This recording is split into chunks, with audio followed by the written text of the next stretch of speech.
तीसरे विश्व युद्ध की आशंका को लेकर दुनिया भर में इस समय एक अजीब सा डर और अनिश्चितता का माहौल बना हुआ है। हालात जिस तेजी से बदल रहे हैं वो किसी भी सामान्य संघर्ष से कहीं ज्यादा गंभीर दिखाई दे रहे हैं।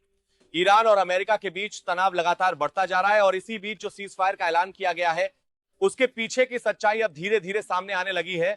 यह सीज फायर वास्तव में शांति का संकेत है या फिर किसी बड़े खेल की तैयारी, यही सबसे बड़ा सवाल बन चुका है। ईरान ने साफ तौर पर यह कह दिया है कि उसने किसी भी तरह का युद्ध विराम प्रस्ताव नहीं रखा है। इसके उलट अमेरिका की ओर से जो बयान दिए जा रहे हैं उन्हें ईरान मनोवैज्ञानिक युद्ध का हिस्सा बता रहा है। ईरान का कहना है कि यह सब सिर्फ समय हासिल करने की कोशिश है ताकि अमेरिका अपनी सैन्य ताकत को और मजबूत कर सके। ऐसे में यह समझना जरूरी है कि जो 5 दिनों का सीज फायर बताया जा रहा है वो वास्तव में युद्ध को रोकने के लिए नहीं बल्कि आगे की बड़ी रणनीति के लिए हो सकता है। दुनिया की बड़ी ताकतों का इस संघर्ष में धीरे धीरे शामिल होना सबसे ज्यादा चिंता की बात है। अमेरिका जहां एक ओर ईरान पर दबाव बना रहा है, वहीं दूसरी ओर चीन और रूस की गतिविधियों पर भी नजर रखे हुए है। खबरें सामने आ रही हैं कि चीन से आने वाली ईंधन सप्लाई को रोकने की कोशिश की जा रही है, जिससे साफ संकेत मिलता है कि यह लड़ाई सिर्फ 2 देशों के बीच नहीं रह गई है। अगर चीन और रूस खुलकर ईरान के समर्थन में आ जाते हैं तो यह संघर्ष वैश्विक रूप ले सकता है। इस पूरे घटनाक्रम में एक और चौंकाने वाली बात सामने आई है कि इजराइल की सेना द्वारा कथित तौर पर कैस्पियन सागर में रूसी जहाजों को निशाना बनाया जा रहा है। अगर यह सच है तो यह सीधे तौर पर रूस को उकसाने की कोशिश मानी जा सकती है। ऐसे कदम हालात को और ज्यादा खतरनाक बना सकते हैं क्योंकि रूस पहले ही कई मोर्चों पर सक्रिय है और किसी भी सीधी चुनौती का जवाब देने में पीछे नहीं हटेगा। उधर उत्तर कोरिया के नेता ने भी अपने बयान से माहौल को और ज्यादा तनावपूर्ण बना दिया है। उन्होंने कहा है कि अमेरिका और इजराइल के हमलों ने यह साबित कर दिया है कि परमाणु हथियार रखना उनका सही फैसला था। यह बयान सीधे तौर पर दुनिया को यह संदेश देता है कि अगर जरूरत पड़ी तो उत्तर कोरिया भी इस संघर्ष में सक्रिय भूमिका निभा सकता है। यह स्थिति किसी भी तरह से सामान्य नहीं कही जा सकती। मध्यमति किया जा रहा है और आसपास एक जेटे परीक्षा के आसपास बर्बाद की पूर्व का सबसे अहम क्षेत्र होरमुज जलडमरू मध्य भी इस समय चर्चा का केंद्र बना हुआ है। खबरें हैं कि वहां जहाजों की आवाजाही पर असर पड़ा है और ईरान ने साफ कर दिया है कि वह अपने सहयोगी देशों के अलावा किसी को भी वहां से गुजरने नहीं देगा। अगर यह रास्ता पूरी तरह बंद हो जाता है तो इसका असर पूरी दुनिया की अर्थव्यवस्था पर पड़ेगा, क्योंकि तेल सप्लाई का बड़ा हिस्सा इसी रास्ते से गुजरता है। इसी बीच खाड़ी देशों की एंट्री ने स्थिति को और ज्यादा गंभीर बना दिया है। कुवैत द्वारा ईरान पर हमले की खबर ने यह संकेत दिया है कि अब यह संघर्ष क्षेत्रीय युद्ध का रूप ले सकता है। अगर सऊदी अरब भी इसमें शामिल होता है तो फिर हालात पूरी तरह से नियंत्रण से बाहर जा सकते हैं, क्योंकि उसके बाद ईरान भी जवाबी कार्रवाई करेगा और यह संघर्ष कई देशों में फैल जाएगा। लेबनान द्वारा ईरानी राजदूत को देश छोड़ने का आदेश देना भी इस बात का संकेत है कि अंतरराष्ट्रीय स्तर पर दबाव बढ़ता जा रहा है। कई देश अब खुलकर अपनी अपनी पोजीशन ले रहे हैं। जर्मनी जैसे देश भी ये कह रहे हैं कि आपको संघर्ष कई देशों में फैल जाएगा और ये संघर्ष कई देशों में फैल जाएगा। जर्मनी जैसे देश भी ये कह रहे हैं कि उन्हें अब अमेरिका पर अपनी निर्भरता कम करनी चाहिए, जो ये दर्शाता है कि वैश्विक राजनीति में बड़ा बदलाव आ रहा है। इस पूरे घटनाक्रम में आर्थिक पहलू भी बेहद अहम है। यह कहा जा रहा है कि सीज फायर की घोषणा का इस्तेमाल शेयर बाजार को प्रभावित करने के लिए भी किया गया है, यानी युद्ध सिर्फ जमीन पर ही नहीं बल्कि आर्थिक मोर्चे पर भी लड़ा जा रहा है। बड़े देश अपनी रणनीति के तहत हर पहलू का इस्तेमाल कर रहे हैं। पाकिस्तान की ओर से भी प्रतिक्रिया सामने आई है, जहां वहां के प्रधानमंत्री ने इस स्थिति पर बयान दिया है और शांति की बात कही है। हालांकि यह भी साफ है कि हर देश इस स्थिति को अपने नजरिए से देख रहा है और अपने फायदे के हिसाब से प्रतिक्रिया दे रहा है। भारत की स्थिति इस पूरे मामले में बेहद महत्वपूर्ण है। प्रधानमंत्री ने भी साफ कहा है कि हालात गंभीर हैं और देश को हर चुनौती के लिए तैयार रहना होगा। उन्होंने यह भी कहा कि इस युद्ध के प्रभाव लंबे समय तक रह सकते हैं। यह बयान इस बात का संकेत है कि भारत भी इस स्थिति को बहुत गंभीरता से ले रहा है और हर संभावित खतरे के लिए तैयारी कर रहा है। तेहरान में हुए हमलों की तस्वीरें इसलिए कर रहा है, लेकिन पहले केंद्र पर बड़ी चालाशार दे रहा है, लेकिन पहले केंद्र पर जानकारी की आहारात कर रहा है, जनता बड़ा कराए।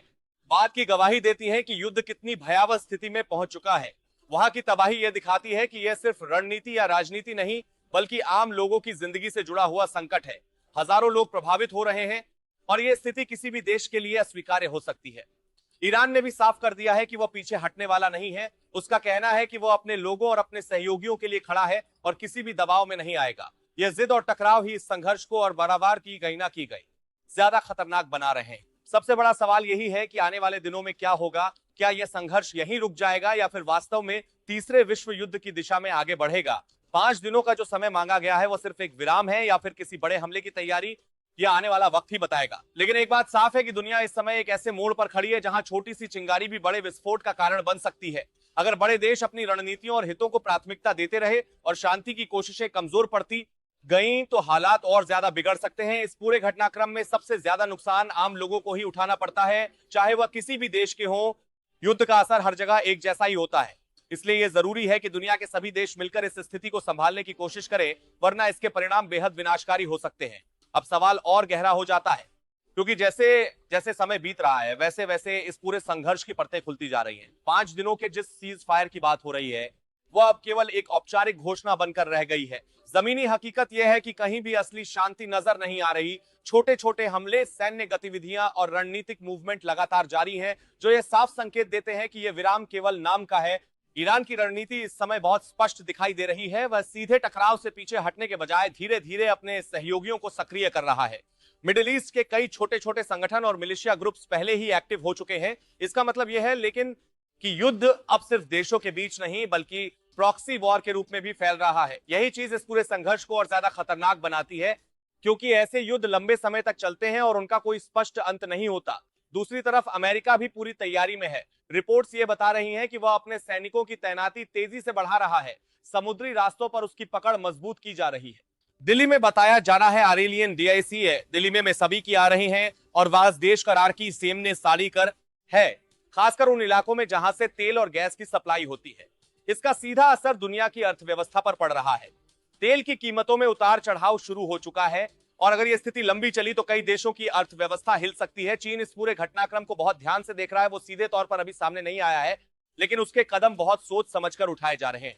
अगर अमेरिका लगातार चीन के व्यापारिक रास्तों को बाधित करता है या उसकी सप्लाई लाइन को रोकता है तो चीन के लिए भी खुलकर मैदान में उतरना मजबूरी बन सकता है। और अगर ऐसा होता है तो फिर यह संघर्ष पूरी तरह से वैश्विक युद्ध में बदल जाएगा। रूस की स्थिति भी कम दिलचस्प नहीं है। रूस पहले से ही कई मोर्चों पर सक्रिय है और उसकी सैन्य ताकत को कम करके नहीं आंका जा सकता। अगर उसके जहाजों पर हमला होने की खबरें सही साबित होती है तो यह सीधी चुनौती होगी जिसका जवाब रूस जरूर देगा। और जैसे ही रूस खुलकर सामने आएगा पूरी ताकत का संतुलन बदल जाएगा। इस पूरे माहौल में उत्तर कोरिया का बयान एक तरह से चेतावनी भी है और संकेत भी। वह यह दिखाना चाहता है कि उसके पास ताकत है और वह जरूरत पड़ने पर उसका इस्तेमाल कर सकता है। यह बयान केवल शब्द नहीं है बल्कि इसके पीछे एक रणनीतिक संदेश छिपा हुआ है कि अगर अमेरिका और उसके सहयोगी ज्यादा आक्रामक होते हैं तो स्थिति और भी गंभीर हो सकती है। मध्य पूर्व के देशों के बीच भी अब स्पष्ट विभाजन नजर आने लगा है। कुछ देश अमेरिका के साथ खड़े हैं तो कुछ ईरान के समर्थन में हैं। यह विभाजन ही इस पूरे क्षेत्र को युद्ध की आग में झोंक सकता है। खासकर अगर सऊदी अरब और अन्य खाड़ी देश सीधे तौर पर इस संघर्ष में उतरते हैं तो फिर हालात को संभालना लगभग असंभव हो जाएगा।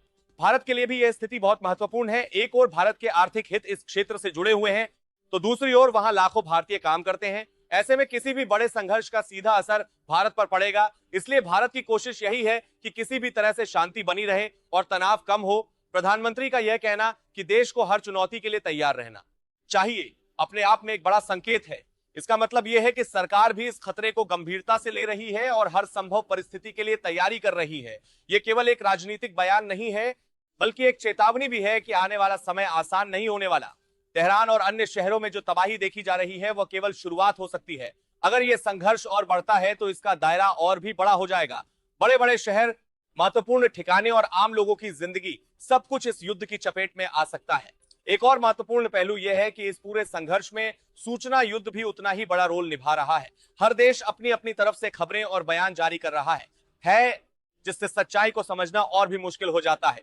सोशल मीडिया और न्यूज चैनल्स के जरिए लोगों के दिमाग को प्रभावित करने की कोशिश की जा रही है। इस सबके बीच सबसे बड़ा खतरा यही है कि कहीं कोई छोटी सी गलती या गलतफहमी इस पूरे संघर्ष को अचानक बहुत बड़े स्तर पर न पहुंचा दे। इतिहास गवाह है कि कई बड़े युद्ध छोटी छोटी घटनाओं से शुरू हुए हैं। अब निगाहें उन 5 दिनों पर टिकी हुई हैं। क्या इन 5 दिनों में कोई समाधान निकलेगा या फिर यह केवल एक तूफान से पहले की शांति है?